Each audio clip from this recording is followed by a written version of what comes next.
പരമദിവ്യകാരുണ്യത്തിന് സങ്കീർത്തനം 27 തിരുവചനം 1 അവസാനത്തിലാണേ ഏറ്റുപറഞ്ഞ വിനാശത്തിന്റെ കൊടുങ്കാറ്റ് കടന്നു പോകുവോളോ ഞാൻ അങ്ങയുടെ ചിറകിന്റെ കീഴിൽ ശരണം പ്രാപിക്കുന്നു.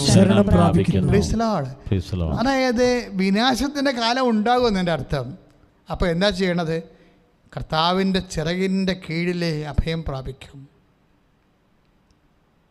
എപ്പോഴാണ് വിനാശത്തിൻ്റെ കൊടുങ്കാറ്റ് കടന്നു പോകണത്? പോയി കഴിയുമ്പോൾ ഞാൻ കർത്താവിൻ്റെ ചിറകിന് കീഴിൽ നിന്ന് പുറത്തേക്ക് വരും. എന്നുവെച്ചാൽ ഞാൻ പ്രാർത്ഥനയിലും അനുധ്യാനത്തിലും വിശുദ്ധിയിലും വിശ്വാസ പ്രഖ്യാപനത്തിലും ഞാൻ കർത്താവിൻ്റെ ചിറകിൻ്റെ കീഴിലായിരിക്കുമെന്നാണ്. അല്ലാതെ നമ്മൾ മഴയത്ത് വല്ല വീട്ടിലും കയറി വെച്ചും ഇടക്കിടക്ക് മഴ കുറഞ്ഞാന്ന് പറഞ്ഞ് കൈയും കാലിട്ട് അടിക്കത്തില്ലേ? അതുപോലെ വിനാശം നടക്കുന്ന സമയത്ത് ഇടക്കിടക്ക് കൈയും കാലിട്ട് നോക്കും. മഴ കുറഞ്ഞാൽ പ്രശ്നം തീർന്ന എന്ന് പറഞ്ഞ് അത് ദൈവത്തിനെക്കുറിച്ച് കർത്താവിൻ്റെ ചിറകിൻ്റെ കീഴിൽ ശരണം പ്രാപിക്കണം നമ്മൾ ചെയ്യണത്. അല്ല ഇവിടെ നിന്ന് വല്ലപാടിൽ നിന്ന് രക്ഷപ്പെടാൻ വേണ്ടി നോക്കുന്ന വ്യഗ്രത ക്രിസ്ത്യാനിയല്ല. വ്യഗ്രത വരുമ്പോൾ എന്താ പ്രശ്നം? സുഖലോലുപത, ജീവിത വ്യഗ്രത എന്നിവയാൽ നിങ്ങളുടെ ഹൃദയം അന്ധമാകും. 21:34 ലൂക്കാ സുവിശേഷം. സ്തുതിക്കട്ടെ ഹല്ലേലൂയ.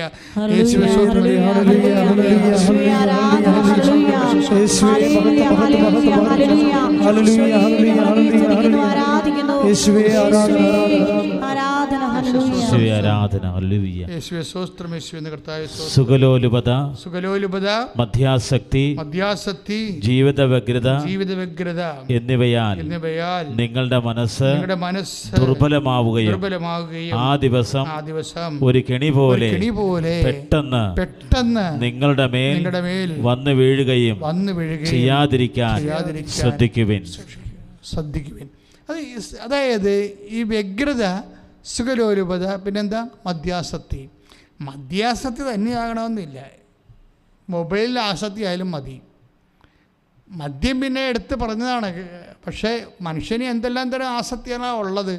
ചിലർക്ക് വസ്ത്രത്തിൻ്റെ ആസക്തി ഉണ്ടാവും ഇല്ലേ? ആകപ്പാട് 2-3 പേര് ഡ്രസ്സ് മതി. അത് തന്നെ ഇട്ടുകൊണ്ട് എപ്പോഴും പള്ളിയിൽ പോകണം എങ്ങനെ വിചാരിച്ചുകൊണ്ട് ഞാൻ ഡ്രസ്സ് വാങ്ങിച്ച് തന്നിട്ടേ ഞാൻ പള്ളിയിൽ പോകത്തുള്ളതെന്ന് പറഞ്ഞ് ദൈവമായിട്ട് യുദ്ധം വെച്ച് വീട്ടുകാരോട് യുദ്ധം ചെയ്യുന്ന കന്നുകാലി ക്രിസ്ത്യാനിയില്ലേ? അത് വ്യഗ്രതയുടെ ഭാഗമാണ്, ആസക്തിയുടെ ഭാഗമാണ്. നമ്മളെപ്പം ശ്രദ്ധിക്കണം. നിങ്ങളെന്ത് ചെയ്താലും അതിന് വചനം ഉണ്ടാവും. നിങ്ങൾക്ക് വചനം അറിയാൻ പാടില്ലാത്ത ഒന്നും ബാധകമല്ല. നിങ്ങൾ എന്ത് ചെയ്താലും അതിന് വചനം ഉണ്ടാവും. നിങ്ങൾക്ക് ആ വചനം അറിയാൻ പാടില്ലെന്ന് പറഞ്ഞുകൊണ്ട് നിങ്ങൾ കുറ്റകരമായിട്ടല്ലേ? ബാബു മല കയറിയില്ലേ? ഇമ്പാച്ചിമല അല്ലേ? മല കയറി എന്താ? അവന് ഞാൻ ആ നിയമത്തെക്കുറിച്ച് അറിയത്തില്ല. നിയമത്തെക്കുറിച്ച് അറിയത്തില്ല എന്നൊരു കാര്യമില്ല. ഇപ്പം വനം വകുപ്പ് കേസെടുക്കാൻ പറഞ്ഞിട്ടുണ്ട്. അപ്പം നിയമത്തെക്കുറിച്ച് അറിഞ്ഞില്ലെങ്കിൽ തെറ്റ് ശിക്ഷിക്കപ്പെടും. ഇപ്പം നിങ്ങൾക്ക് വചനത്തെക്കുറിച്ച് അറിയാൻ പാടില്ലെന്ന് പറഞ്ഞൊരു കാര്യമില്ല. വചനം മലയാളത്തിൽ തന്നിട്ടുണ്ട്. മര്യാദക്കെടുത്ത് വായിച്ച് നോക്കണം. അല്ലെങ്കിൽ ഞങ്ങളെപ്പോലെ ആൾക്കാർ പറയുമ്പോൾ കേൾക്കണം.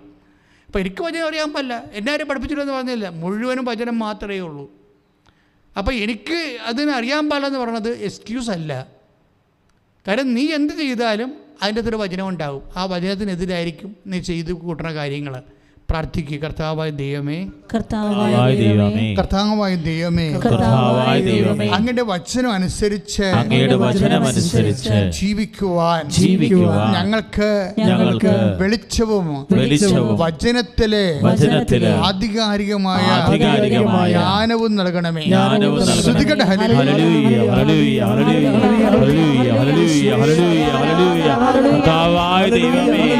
അഭിഷേക വചനത്താല് ഞങ്ങളെ ശക്തിപ്പെടുത്തുന്നതിന്, ഞാൻ അവരെ നിറയ്ക്കുന്നതിന്.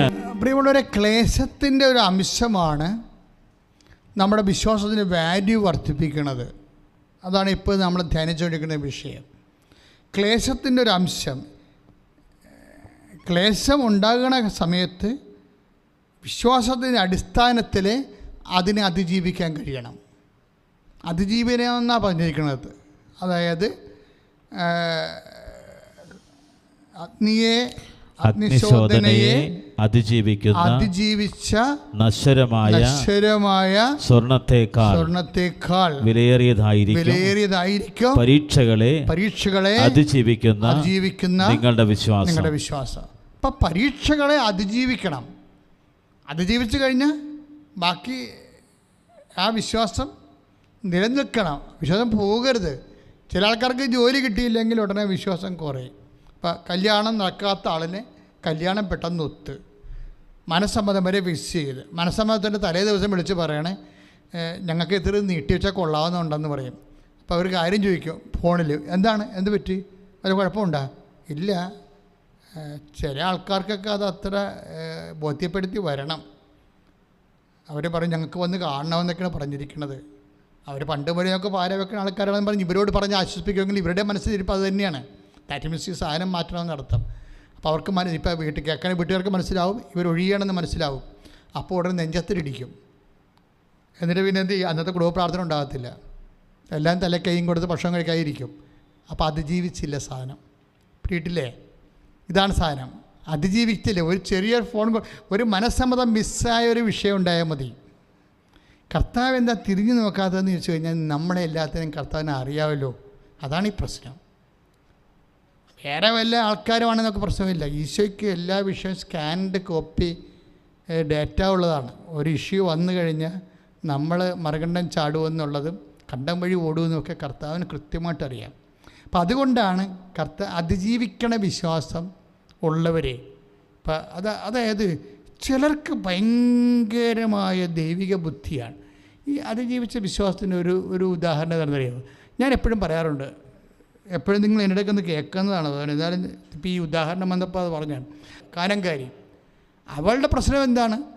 അവളെ കരഞ്ഞു പിടിച്ച് കർത്താവ് എൻ്റെ മകൾ പിശാചി ബാധിതയാണ്, തീരും വെള്ളത്തും വീഴണമെന്നൊക്കെ പറഞ്ഞുകൊണ്ട് അങ്ങ് എന്നെ സുഖപ്പെടുത്തണം എന്നൊക്കെ പറഞ്ഞ് ഇവളുടെ പുറകെ നടക്കുകയും കർത്താവ് മൈൻഡ് ചെയ്യുടെ പ്രശ്നമില്ല. അപ്പോഴേ പത്രോസിന് പത്രോസ് പറഞ്ഞ് ഇത് നമുക്ക് ഒരു ഗ്ലാസ് വെള്ളം പോലും കുടിക്കാൻ പറ്റത്തില്ല, ഈ സന്തതി നേരെ ഇരച്ച് തള്ളി നമ്മുടെ കൂടെ വരികയാണ്, അവനെ പറഞ്ഞു വിടാൻ നോക്ക്, അല്ലെങ്കിൽ ഉള്ള സമാധാനം കൂടി പോകുമെന്ന് പറയുമ്പോൾ കർത്താവ് പറഞ്ഞു മക്കളുടെ അപ്പം എടുത്ത് പട്ടികൾ കൊടുക്കുക വിഹിതമല്ലെന്ന് പറയും. അവിടെ ഉപയോഗിക്കുന്ന വാക്കെന്താണ്? മക്കളുടെ അപ്പം എന്നാണ്. അപ്പം ആർക്കുള്ളതാണ്? വിശ്വാസത്തിൽ മക്കളായിരിക്കുന്നവർക്കുള്ളതാണ്.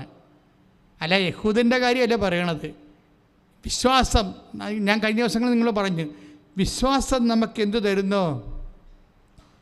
വിശ്വാസം നമുക്ക് നിത്യജീവൻ നൽകുന്നു എന്ന് വെച്ച് കഴിഞ്ഞാൽ നമ്മളെ ക്രൈസ്തവരും ദൈവത്തിൻ്റെ മക്കളും മോക്ഷരാജ്യത്തിൻ്റെ അവകാശികളും. അപ്പോൾ അവകാശികൾ ആരാണ്? മക്കളാണ്. വിശ്വാസം എന്താ ആരാക്കണതാണ്? വിശ്വാസം നമ്മളെ എന്താക്കും? മക്കളാക്കും. അതാണ് ഈശോ പറയണത്. അല്ലാതെ വേറെ ഉദാഹരണമൊന്നുമില്ല അതിന്. കർത്താവ് ഇങ്ങനെ പറഞ്ഞില്ല, അവരെ പട്ടിയെന്ന് വിളിച്ചില്ല എന്നല്ല എൻ്റെ അർത്ഥം. അതായത് അവിടുത്തെ മെയിൻ ഇമ്പോർട്ടൻസ് എന്താണ്? മത്തായിയുടെ സുവിശേഷം 15:25 വായിച്ചോളൂ. അവനെ പ്രണമിച്ചു, കർത്താവെ എന്നെ സഹായിക്കണമെന്ന് അപേക്ഷിച്ചു. അവൻ പറഞ്ഞു, മക്കളുടെ അപ്പമെടുത്ത് നായ്ക്കൾക്ക് എറിഞ്ഞു കൊടുക്കുന്നത് ഉചിതമല്ല. Price the Lord. അതാണ് വിഷയം. അതായത് ഈശോയെ പ്രണമിച്ചുകൊണ്ട് പറഞ്ഞു എന്നെ സഹായിക്കണമേ.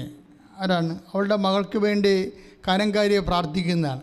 അപ്പോൾ ഈശോ പറയുന്നതാണ് മക്കളുടെ അപ്പം. അപ്പോൾ അപ്പം ആർക്കുള്ളതാണ്? മക്കൾക്കുള്ളതാണ്. അതാണ് വിഷയം. മക്കളെന്ന് പറഞ്ഞാൽ ആരാണ്? വിശ്വാസികൾ. വിശ്വാസികൾക്കുള്ളതാണ്. അവിശ്വാസികൾക്കുള്ളതല്ലെന്ന് ദൈവത്തിൻ്റെ അപ്പം. It is very clear. നമ്മൾ വേറെ ഒന്നും ചിന്തിച്ച് നമ്മൾ വ്യാഖ്യാനിച്ച് കടകയറേണ്ട ഒരു കാര്യമില്ല. കാര്യം മക്കളാണെങ്കിൽ അവകാശികളാണെന്ന് പൗലോസ് അപ്പോസ്തലൻ പറയുന്നുണ്ട്. മക്കളാണെങ്കിൽ നമ്മളെങ്കിൽ അവകാശികളാണ്. അപ്പം ആർക്കുള്ളതാണ്? അവകാശികൾക്കുള്ളതാണ്. അവകാശികൾ ആരാണ്? മക്കളാണ്. മക്കളുടെ അപ്പം എടുത്തിട്ട് അവകാശമില്ലാത്തവർക്ക് കൊടുക്കുന്ന വിഹിതമല്ല. വിശ്വാസിയുടെ അപ്പം എടുത്തിട്ട് അവിശ്വാസിക്ക് കൊടുക്കുന്നത് വിഹിതമല്ല എന്ന് ഈശോ പറഞ്ഞു. അപ്പോൾ അവളെന്താ പറയണത്? തിരിച്ച് പറഞ്ഞു. അപ്പോൾ അവൾക്ക് ഭയങ്കര പട്ടിയെന്നൊക്കെ വിളിക്കുമ്പോൾ കുറച്ച് സങ്കോചം ഉണ്ടാവും. അതാണ് എൻ്റെ കണ്ടൻറ് എന്ന് പറയുന്നത്. Grace content. ഗ്രേസ് കണ്ടൻറ് അതാണ്. പറഞ്ഞോളൂ, വായിച്ചോളൂ. അവൾ പറഞ്ഞു അതേ കർത്താവേ, നായ്ക്കളോ യജമാനന്മാരുടെ മേശയിൽ നിന്ന് വീഴുന്ന അപ്പക്കഷ്ണങ്ങൾ തിന്നുന്നുണ്ടല്ലോ. Praise the Lord. ഇതിൻ്റെ വിഷയം എന്താ? അതിനകത്തൊരു സഫറിങ് കണ്ടന്റ് ഉണ്ട്. SC എന്ന് ഞാൻ ഓമനപ്പേര് വിളിക്കുന്ന സഫറിങ് കണ്ടന്റ്. അതായത് എല്ലാ ഫെയ്ത്ത് അപ്ഗ്രഡേഷനിലും ഫെയ്ത്തിൻ്റെ ഒരു നിലവാര ഉയർച്ചയിൽ എപ്പോഴും ഒരു സഫറിങ് കണ്ടന്റ് ഉണ്ടാവും. അവൾക്കൊരു സഫറിങ് കണ്ടന്റ് ഈസിട്ട് കൊടുക്കുകയാണ്. എന്താണ്? അവളെ പട്ടിയെന്ന് വിളിച്ചോ. അപ്പോൾ അവൾക്ക് വേണമെങ്കിൽ പറയാം, ഈ മനുഷ്യൻ ദൈവവുമല്ല പിശാചുമല്ല ആരുമല്ല, ഭയങ്കര കടകട്ട പരിപാടിയാണ്, ഇത് ആൾക്കാരെ പറ്റിക്കാൻ വേണ്ടി ഓരോ വിഷം കെട്ടി ഇറങ്ങിയിരിക്കുകയാണ്, എനിക്ക് നിങ്ങളുടെ സൗഖ്യം വേണ്ട, ഒരു മണ്ണാങ്കട്ടയും വേണ്ട, ഗുഡ് ബൈ എന്ന് പറഞ്ഞാൽ അവൾക്ക് പോകാം. പക്ഷെ അവൾ പോകത്തില്ല. കാര്യം അവൾ പരീക്ഷയാണ്. ഇവളെ പട്ടിയെന്ന് വിളിച്ചതോടുകൂടി ഒരു പരീക്ഷ കൊടുത്തിരിക്കുകയാണ്. എന്തിനാണ്? ഈ പരീക്ഷയോടുകൂടി ഇവളുടെ വിശ്വാസം ഗ്രേഡ് ചെയ്യണം. നമ്മളുടെ എല്ലാ വിഷയവും അത് തന്നെയാണ്. വിശ്വാസം അപ്ഗ്രേഡ് ചെയ്യാൻ വേണ്ടിയുള്ള കാര്യങ്ങളാണ്. പക്ഷേ ഇവളെന്ത് ചെയ്ത്? ഇവൾ കയറി അക്സെപ്റ്റ് ചെയ്ത്. ഈശോ പറഞ്ഞു, ഈശോ പട്ടിയെങ്കിൽ പട്ടി, ഞാൻ പട്ടിയാണ്, സമ്മതിച്ചെന്ന് പറഞ്ഞു. അക്സെപ്റ്റ് ചെയ്ത് അവൾ. അതിന് തർക്കിക്കാൻ പോയില്ല. അവർക്ക് തർക്കിക്കുകയോ ബഹളം ഉണ്ടാക്കുകയോ ചെയ്തില്ലെന്ന് പറഞ്ഞില്ലേ? സകനദാസൻ്റെ ഒരു ഫീച്ചറാണത്. ഐസയ 53:7 അവൻ തർക്കിക്കുകയോ ബഹളമുണ്ടാക്കുകയില്ല. അപ്പം അതായത് സബ്മിസീവായി എന്ന് പറഞ്ഞ്, കർത്താവേ അങ്ങ് പറഞ്ഞു ശരിയാ, ഞാൻ പട്ടിയാണ്. പക്ഷെ ഒരു കാര്യമുണ്ട്. എന്താണ്? പട്ടികൾ പോലും യജമാനന്മാരുടെ മേശയിൽ നിന്ന് വീഴുന്ന അപ്പക്കഷ്ണങ്ങൾ തിന്നാറുണ്ടല്ലോ. ആക്ഷേപവും അപമാനവും കൂടി വന്നിട്ട് ഇതിനെ ഇങ്ങനെ വിശ്വാസം കൊണ്ട് ഈ വ്യക്തി അതിജീവിക്കണ കാണാൻ ഭയങ്കരമായ ഒരു രസകരമായ കാര്യമാണ്. അപ്പോൾ ഇതോടുകൂടി, അതായത് ഇത് ഭയങ്കര ഒരു വെട്ടിപ്പെടുത്താൻ പോലെ പോയി. കാര്യം അവൾ പറയുന്നത്, കർത്താവേ ശരിയാണ്, നീ യജമാനനാണ്, ഞാൻ പട്ടിയുടെ വില പോലും ഇല്ലാത്ത ആളാണ്. പക്ഷേ ഒരു കാര്യം ഉണ്ട്. എന്താണ്? പട്ടിക്കുഞ്ഞുങ്ങൾ പോലും യജമാനന്മാരുടെ മേശയിൽ നിന്ന് വീഴുന്ന അപ്പക്കഷ്ണങ്ങൾ തിന്നാറുണ്ടല്ലോ. ഒരു പക്ഷേ ഇത്രയും ഇൻ്റലിജൻ്റായിട്ട് ആരും കർത്താവിനോട് ഒരു കാലത്തും സംസാരിച്ചിട്ടില്ല. ഒരു കാലത്തും കർത്താവിനോട് സംസാരിക്കുമ്പോൾ ഇൻ്റലിജൻ്റായിട്ട് സംസാരിക്കണമെന്നാണ് കാര്യം നമ്മൾ പറയുന്നത്. വല്ല പൊട്ടവർത്താനം കയറി പറഞ്ഞേക്കെടുത്ത് പണി മേടിക്കാൻ സാധ്യതയുണ്ടെന്നാണ്. പണി പാഴ്സൽ കിട്ടും. എന്താ കാര്യം? ഇവിടെ പറഞ്ഞു കേട്ടില്ലേ? കർത്താവ്, you are correct, I am too and you are the lord. നീ നീ കർത്താവേ, നീ അധികാരിയാണ്, ഞാനത് അക്സെപ്റ്റ് ചെയ്യുന്നു. പക്ഷേ എനിക്കും അർഹതയുണ്ട്. എന്താണ്? നിൻ്റെ മേശപ്പുറത്ത് നിൻ്റെ ഒപ്പം ഇരിക്കാൻ പറ്റില്ലെങ്കിലും താഴെ കിടന്ന് അവിടുന്ന് വീഴുന്ന കാരണങ്ങൾ തിന്നാനുള്ള യോഗ്യത എനിക്കുണ്ടല്ലോ. Your faith great. അതാണ് ഈശോ പറയുന്ന മറുപടി. എന്താ പറയണത്? സ്ത്രീയെ, നിൻ്റെ വിശ്വാസം വലുതാണെന്ന്. ദാറ്റ് മീൻസ് എന്താണ്? മൂല്യവർദ്ധനയുള്ള വിശ്വാസമാണ്, അല്ലേ? അഗ്നിശോധനയെ അതിജീവിച്ച വിശ്വാസമാണ്. അതാണ് വലിയ വിശ്വാസം എന്ന് പറയുന്നത്. അഗ്നിശോധനയെ 1 അനുസരിച്ചുകൊണ്ട് കനംകാരുടെ വിശ്വാസം അഗ്നിശോധനയെ, ആക്ഷേപങ്ങളെ, അപമാനങ്ങളെ അതിജീവിച്ച വിശ്വാസമാണ്. യാക്കോബ് 1:3 അനുസരിച്ചുകൊണ്ട് സ്ഥിരതയുള്ള വിശ്വാസമാണ്. പ്രാർത്ഥിക്കുക, കർത്താവേ കാനംകാരിയെപ്പോലെ മൂല്യവർദ്ധിതമായ വിശ്വാസത്താൽ അപമാനങ്ങളെ, ലൈമകളെ, ആക്ഷേപങ്ങളെ ദൈവത്തിലുള്ള ശരണം കൊണ്ട് അതിജീവിച്ച, വ്യഗ്രതയില്ലാത്ത, പിറുപിറുക്കാത്ത വിശ്വാസത്താൽ മൂല്യവർദ്ധിതമായ വിശ്വാസത്താൽ, യാക്കോബ് 1:3 അനുസരിച്ചുകൊണ്ട് വിശ്വാസത്താൽ, 1 പത്രോസ് 1:7 അനുസരിച്ചുകൊണ്ട് അഗ്നിശോധനയെ അതിജീവിക്കുന്ന വിശ്വാസത്തേക്കാൾ മൂല്യമുള്ള വിശ്വാസത്താൽ ഇപ്പോഴേ അഭിഷേകം ചെയ്യണമേ. ശ്രദ്ധിക്കട്ടെ.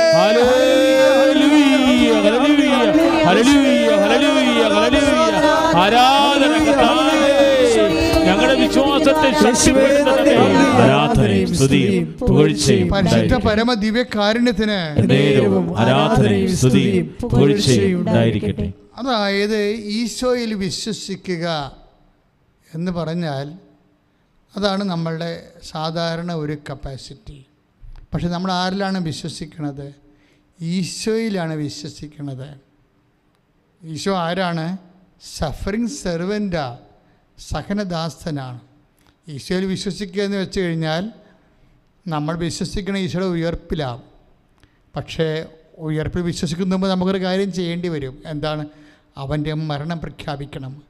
മരണം പ്രഖ്യാപിച്ച് അവൻ്റെ ഉയർപ്പിൽ വിശ്വസിച്ച് കഴിഞ്ഞ് നമുക്കൊരു കാര്യം ചെയ്യേണ്ടി വരും. എന്താണ്? അവൻ്റെ വരവ് കാത്തിരിക്കണം. And this is Christianity. ഇതാണ് സംഭവം. ഇതെന്ന് പറയണത് തുടങ്ങണ എങ്ങനെ? ചുമ്മാ ഒരു വ്യക്തിയെ വിശ്വസിക്കണമല്ല. ആ വ്യക്തി എന്ന് പറയുന്നത് എന്താണ്? അവൻ മരണം, അവൻ രക്ഷയാണവൻ. രക്ഷ. ക്രിസ്തു എന്ന് പറഞ്ഞാൽ എന്താ രക്ഷ? ശെമയോൻ ഈശോനെ കയ്യിലെടുത്തിട്ട് എന്നാ പറയണത്? എല്ലാ മനുഷ്യർക്കും വേണ്ടി ഒരുക്കിയിരിക്കുന്ന രക്ഷ. ലുക്ക 2:30 എന്താ പറയണത്? വിശുദ്ധ ലുക്കാ സുവിശേഷം 2:30 എന്താ പറയണത്? ഏറ്റു പറഞ്ഞ് എല്ലാ മനുഷ്യർക്കും വേണ്ടി ഒരുക്കിയിരിക്കുന്ന രക്ഷ എൻ്റെ കണ്ണുകൊണ്ട് കണ്ടിരിക്കുന്നു. അപ്പം ഈശോ എന്ന് പറഞ്ഞത് ആരാണ്? രക്ഷയാണ്. ഈ രക്ഷ എങ്ങനെയാണ് ഈശോ സാധിക്കണത്? അവൻ്റെ മരണത്തിലൂടെ, പാപത്തിന് പരിഹാരമായി അവൻ്റെ മരണത്തിലൂടെ. അപ്പോൾ യേശുവിനെ പ്രഖ്യാപിക്കുക, വിശ്വസിക്കുക എന്ന് പറയുമ്പോൾ അവൻ്റെ മരണത്തിൻ്റെ ഭാഗമാകുക എന്നുള്ളത് it's a fact, it is there, അവിടെ ഉണ്ട്. Why there is inevitable sufferings in the life of Christians. എന്തുകൊണ്ടാണ് ക്രിസ്ത്യാനിയുടെ ജീവിതത്തിൽ ഇത്രയും വലിയ സഫറിങ്ങിൻ്റെ ഒരു വലിയ എന്താ പറയുക ഹാർവസ്റ്റിംഗ് നടക്കുന്നത്? വിതക്കുമ്പോഴുണ്ടാകുന്ന വേദന കൊയ്യുമ്പോൾ അറിയുന്നില്ലല്ലോ. And we will harvest.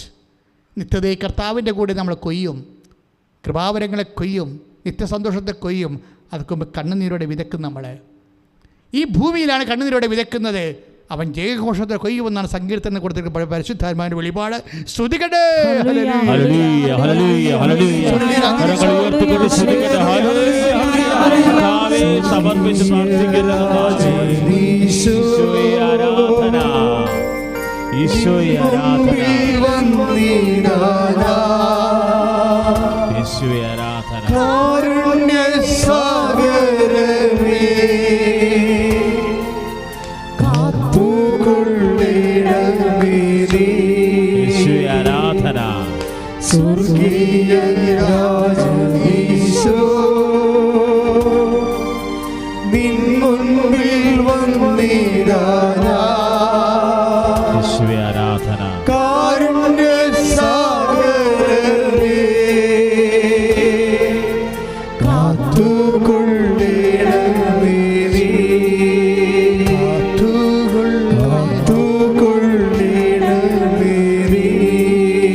എങ്ങനെ ഈ സർവൈവ്ഡ് ഫെയ്ത്ത്? ഞാൻ പറഞ്ഞില്ലേ, ക്രിസ്തു വിശ്വസിക്കുക. ഇപ്പം നമ്മൾ യോഹന്നാൻ്റെ സുവിശേഷം 1:12 ഇപ്പോൾ 1 യോഹന്നാൻ എൻ്റെ സുവിശേഷം 1:12 എന്താ പറയണത്? അവൻ്റെ നാമത്തിൽ, ഏറ്റു പറഞ്ഞേ, അവന്റെ നാമത്തിൽ വിശ്വസിക്കുന്നവർക്കെല്ലാം ദൈവമക്കളാകാനുള്ള കഴിവ് നൽകി. അപ്പോഴേ ആർക്കായി അവൻ്റെ ഈ വിശ്വാസം എന്താണ് നൽകണത്? ദൈവമക്കളാകാനുള്ള കഴിവാണ് നൽകണത്. കാര്യം എന്താണ്? അപ്പം മക്കൾക്കുള്ളതാണ്. അതാണ് ഈശോ പറയുന്നത്, വിശ്വാസിക്കുള്ളതാണ്. അതാണ് മക്കളുടെ അപ്പം എടുത്ത് നായ്ക്കൾക്ക് കൊടുക്കുക വിഹിതമല്ലെന്ന് പറയണത്. കാര്യം അവിശ്വാസിയെ നായ്ക്കളായിട്ടാണ് കർത്താവ് കാണുന്നത്. സംശയമുണ്ട്. അവിശ്വാസിയെ അവസ്ഥ എന്താണ്? അവൻ നായ്ക്ക് പട്ടിയാണവൻ. ഞാനീ തെമ്മാടിക്കുഴി കാണുമ്പോൾ പറഞ്ഞ് പട്ടികളെ കുഴിച്ചിടം കൊണ്ട് സാധനം. കാര്യം പള്ളിയിലും കയറത്തില്ല, ഒരു പരിപാടിക്കും ഇല്ല, വിശ്വാസമില്ല, ഒന്നുമില്ല. കർത്താവ് എന്താ പറയണത്? അവിശ്വാസി പട്ടിയാ, സംശയമില്ല. അപ്പം ആർക്കാവുള്ളത്? നിത്യതയിൽ ആർക്കാണ് വിരുന്നുള്ളത്? വിശ്വാസിക്കാനുള്ളത്. അതുകൊണ്ട് തന്നെ കാനംകാരിയോട് അങ്ങനെ കർത്താവ് പറയണത്. കർത്താവ് അങ്ങനെ പറയാൻ കാര്യം എന്താണ്? ഇപ്പം എന്താ ഇവിടെ പറഞ്ഞിരിക്കണത്? യോഹന്നാൻ 1:12 എന്താ പറയണത്? അതായത് അവൻ്റെ നാമത്തിൽ, പറഞ്ഞേ, അവൻ്റെ നാമത്തിൽ വിശ്വസിക്കുന്നവർക്കെല്ലാം ദൈവമക്കളാകാനുള്ള കഴിവ് നൽകി.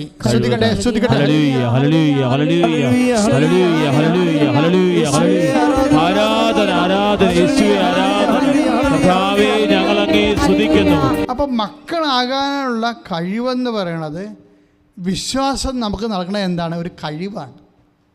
അതാ യോഹന്നാൻ്റെ 1:12 പറയണത്. എന്താ പറയണത്? ഏറ്റു പറഞ്ഞ് അവൻ്റെ നാമത്തിൽ വിശ്വസിക്കുന്നവർക്കെല്ലാം ദൈവമക്കളാകാനുള്ള കഴിവ് നൽകി. അപ്പം മക്കളെന്ന് പറഞ്ഞാൽ എന്താണ്? ഒരു കഴിവാണ്, എബിലിറ്റി, കപ്പാസിറ്റിയാണ്.